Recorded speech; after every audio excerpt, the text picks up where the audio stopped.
Welcome everyone to 2.2. This is the derivative as a function. Last time, right, I promised we did derivatives at points, right? We tried to figure out the slope at a specific point.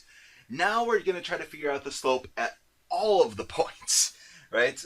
So the claim is when you do that, when you try to figure out the slope of a function at all of its points, you start to get an entirely new function called this derivative function. So let's see what I mean by that. And I have a little Desmos app for us here ready to go. So here is a nice function, right? And I'm going to go ahead and calculate out the derivative at the point. So I went ahead and I graphed a couple things here. So I did, let me zoom in once. Here is the tangent line. And I tried to get what is the derivative, what is the slope of this function at this point right here. And then I went ahead and whatever it was, so in this case it's around 3-ish, right? So when I take a step over to the right, I go up about 3. Right, so it's around 3, the slope here. I went ahead and I plotted that point. So I said, okay, I'm going to go ahead and plot the point 3. And now notice I can kind of move this around. And so over here, for instance, the slope here is darn near 0. It's a little bit positive, but it's darn near 0. So again, I plotted that point. So I said, okay, the slope there is 0, and I plotted that on the graph. And so, okay, let me zoom out now. And I have this nice animation. You can just click play right here. And you can see as this point changes, the derivative changes. But still, I'm plotting this value. So let me go ahead and maybe pause it one place. For instance, here, you can see that the derivative, the slope, is negative. So you can see it's below the x-axis, right? So again, I'm plotting what is the slope, right? You get some number here, and I plot that number as a y-coordinate. And so you see as this moves back and forth, it seems like that green dot, this derivative, the slope, right, seems to be following some pattern. And it turns out this pattern right here is the derivative function. So if I go ahead and click this, you can see this is the pattern that it's actually following. And so you get another picture of a function. This one kind of looks like a parabola almost. So that is the derivative function. Again, the slope at all of the points on this blue curve that gives us the green curve, the derivative function.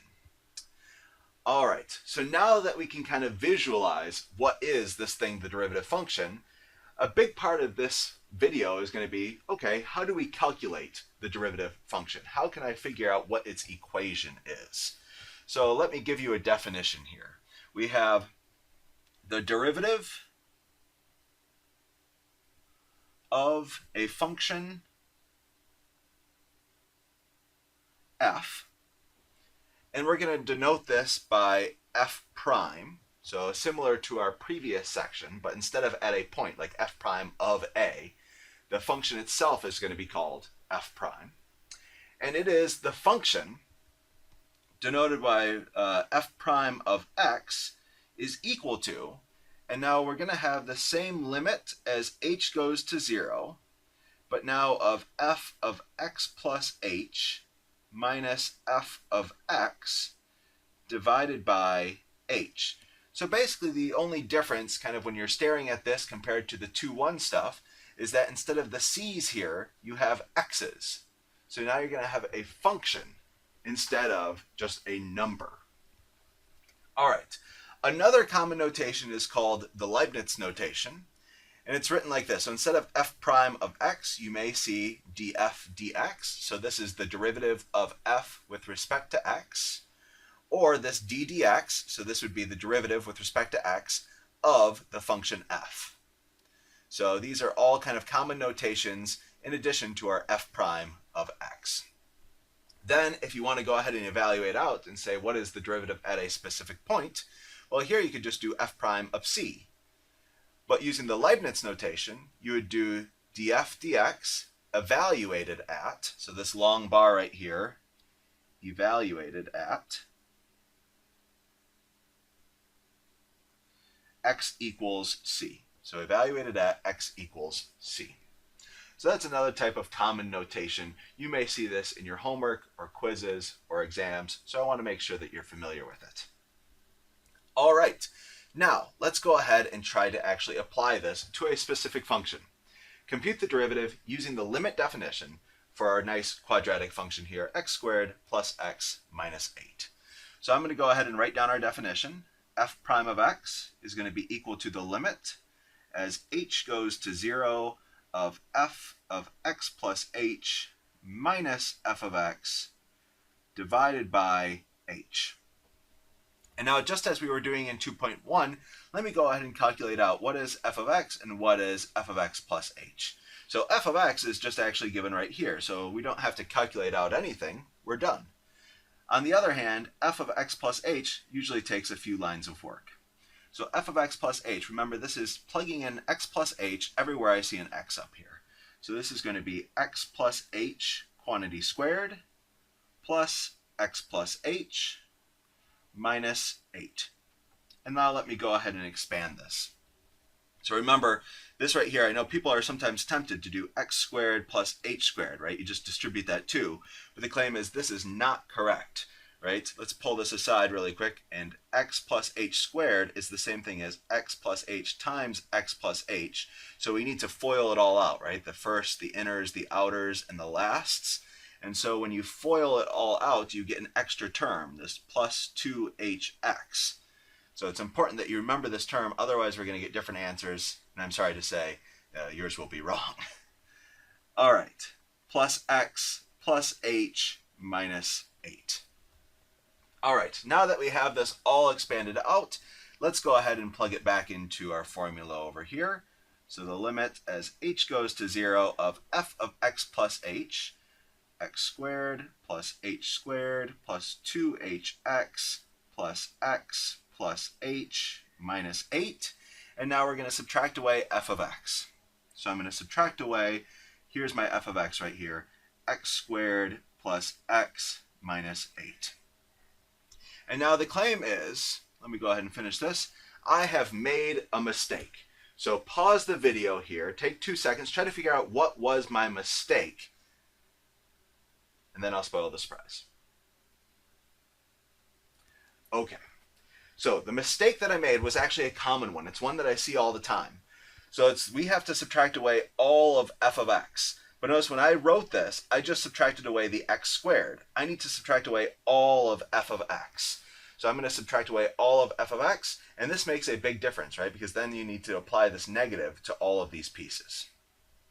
All right, and notice when you have it done correctly, a lot of good things happen here. For instance, we have x squared, and then we have minus x squared. We have x, and then we have minus x. We have negative 8, and then we subtract away negative 8. So that's going to be the same thing as adding 8. And so actually all of these pieces cancel out. So that is very nice. Let's see what we have now. This is going to be the limit as h goes to 0 of h squared plus 2hx plus h, all divided by h. And now notice all of these pieces in the numerator, they have an h, right? So I can go ahead and factor that out. So this is going to be the limit as h goes to 0 of, and when I factor out an h, I'm going to have left over, let's see, for my first term I'll have another h. For my second term I'll have 2x. For my third term I'll have plus 1. And then I'll have this h in the bottom. And the reason why I do this is because now the h on the bottom can cancel with the h on top. So we have the limit as h goes to 0 of h plus 2x plus 1. And now notice that I've canceled that h in the denominator back here. That was really stopping me from plugging in 0 everywhere I had an h. Right? But now that that has canceled away, I can use the direct substitution property, just plugging in 0 everywhere I have an h. And we get the graph 2x plus 1.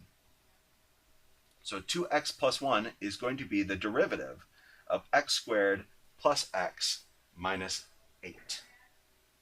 And so since this is the first one we've calculated out, let's go ahead and check our work here. So if I pull up the Desmos, notice this is the same actually coding and stuff that I used from last time, but I just changed the function here. So now I've included our function, x squared plus x minus 8. And we can see that we have the derivative here, given again by this green line. We could, have this point move back and forth, and we can see that this derivative value kind of maps along this dotted line. And now in order to check our work here, let me go ahead and graph y equals 2x plus 1. Because that right there is our proposed answer, right? We think that we get out 2x plus 1. And notice that this line that I just graphed, maybe I can make it a different color, purple perhaps. This line that I just graphed maps exactly with what our derivative function is, right? This green dotted line. So this is a nice way to check. Of course, we're going to get to a point when we're doing our homework, when we're doing our quizzes, when we're doing our exams, right? We won't always be able to check, but especially for the first one or so, it's nice to be able to verify our work. Okay, so we've done it once. Let's do it for a little bit more complicated of a function. We're going to compute the derivative using the limit definition for now this function. So now we have 5 over x. So now I want you to pause the video for a minute or two. Get as far as you can on this problem. Do a little bit of it on your own. Again, kind of following the same steps that we did up here. So again, pause the video. Then I'm going to go ahead and spoil the surprise for you. All right? Get as far as you can on this problem.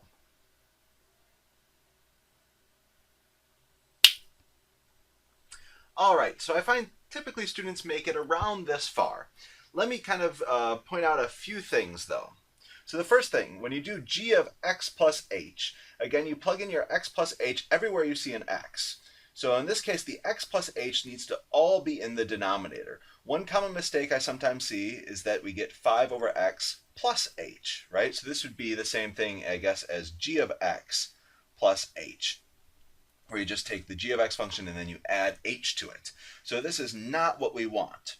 So that's an important distinction. Make sure you remember this when it comes to homework, quizzes, exams, all those good things.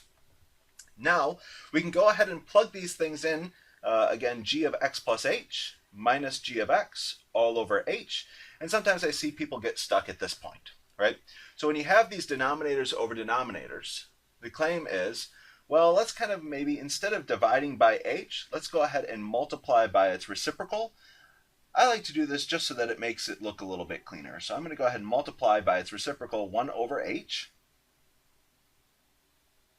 Now write everything the same. And now I see that, well, I want to subtract these two fractions from each other, so it might be a good idea to go ahead and get a common denominator. So I'm going to go ahead and try to get a common denominator. And the common denominator here, well, in this first case, let's see, I need to multiply by x on top and on bottom. In the second case, I need to go ahead and multiply by x plus h on top and on bottom. So something like this. All right, so we're going to have the limit as h goes to 0 of 1 over h. We have our common denominator now. It's going to be x times x plus h. And then in the numerator, let's see, this first term is going to be 5x. And then we're going to have subtract away 5, x plus h in parentheses. All right, let's go ahead and kind of expand things out for a step. So let's see, the limit as h goes to 0, 1 over h. Then we're going to have 5x minus 5x minus 5h. And the denominator I'll leave the same. Notice what's happening here. We have 5x minus 5x. Those go away. And now in the numerator, all we have left is minus 5h. Well, that minus 5h, again, all these terms now have an h in them. So that's going to cancel out with the h in the denominator. So we have an h in the numerator and h in the denominator. Those will nicely cancel out. And what we'll have left over is the limit as h goes to 0 of negative 5 in the numerator. And then in the denominator, we have x times x plus h.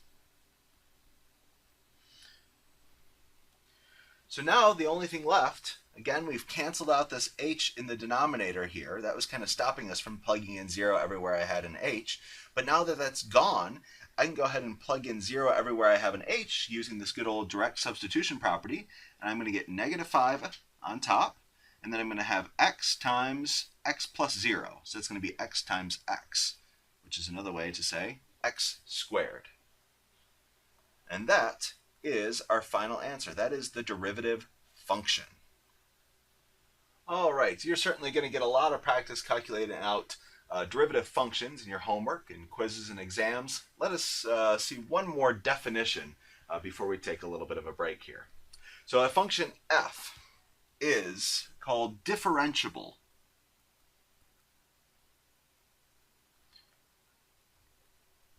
at a value c if the derivative at c exists, right? It is differentiable